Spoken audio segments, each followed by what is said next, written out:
बिस्मिल्लाहिर्रहमानिर्रहीम। अस्सलाम वालेकुम वरहमतुल्लाहि वबरकातुहू। आबिद रज़ा चैनल की तरफ से आज मैं अपने दोस्तों को रसूलुल्लाह सल्लल्लाहु अलैहि व आलिहि वसल्लम के कुछ मोजज़ात बताऊंगा। उससे पहले मैं अपने तमाम दोस्तों से गुजारिश करूंगा कि अगर आपने अभी तक मेरे चैनल को सब्सक्राइब नहीं किया तो ज़रूर कर लें। तो शुरू करते हैं। बिस्मिल्लाहिर्रहमानिर्रहीम। हुज़ूर पाक हज़रत मोहम्मद सल्लल्लाहु अलैहि व आलिहि वसल्लम के मोजज़ात। आप सल्लल्लाहु अलैहि व आलिहि वसल्लम का साया ज़मीन पर नहीं पड़ता था। आप सल्लल्लाहु अलैहि व आलिहि वसल्लम पर कभी मक्खी नहीं बैठती थी।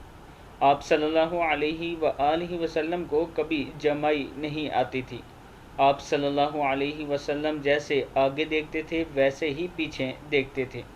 आप सल्लल्लाहु अलैहि व आलिहि वसल्लम जिस जानवर पर सवार होते वो कभी भी बिदक कर न भागा।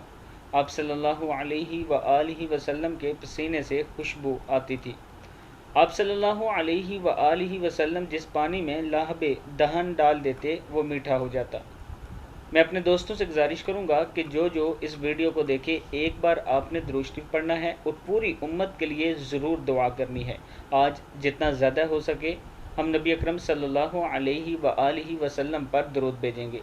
और इसके साथ मैं अपने दोस्तों से गुजारिश करूंगा कि जब भी कोई हदीस आप तक पहुंचती है, दुआ पहुंचती है, उस पर अमल करने के लिए फ़ौरी से इरादा कर लिया करें। अल्लाह ताला इरादों को देखता है। इंशाअल्लाह जब आप इरादा करेंगे तो अल्लाह ताला तौफीक भी अता फरमाएंगे। इस वीडियो को आप दोस्तों ने आगे ज़्यादा से ज़्यादा शेयर करना है। अस्सलामु अलैकुम वरहमतुल्लाहि वबरकातुहू।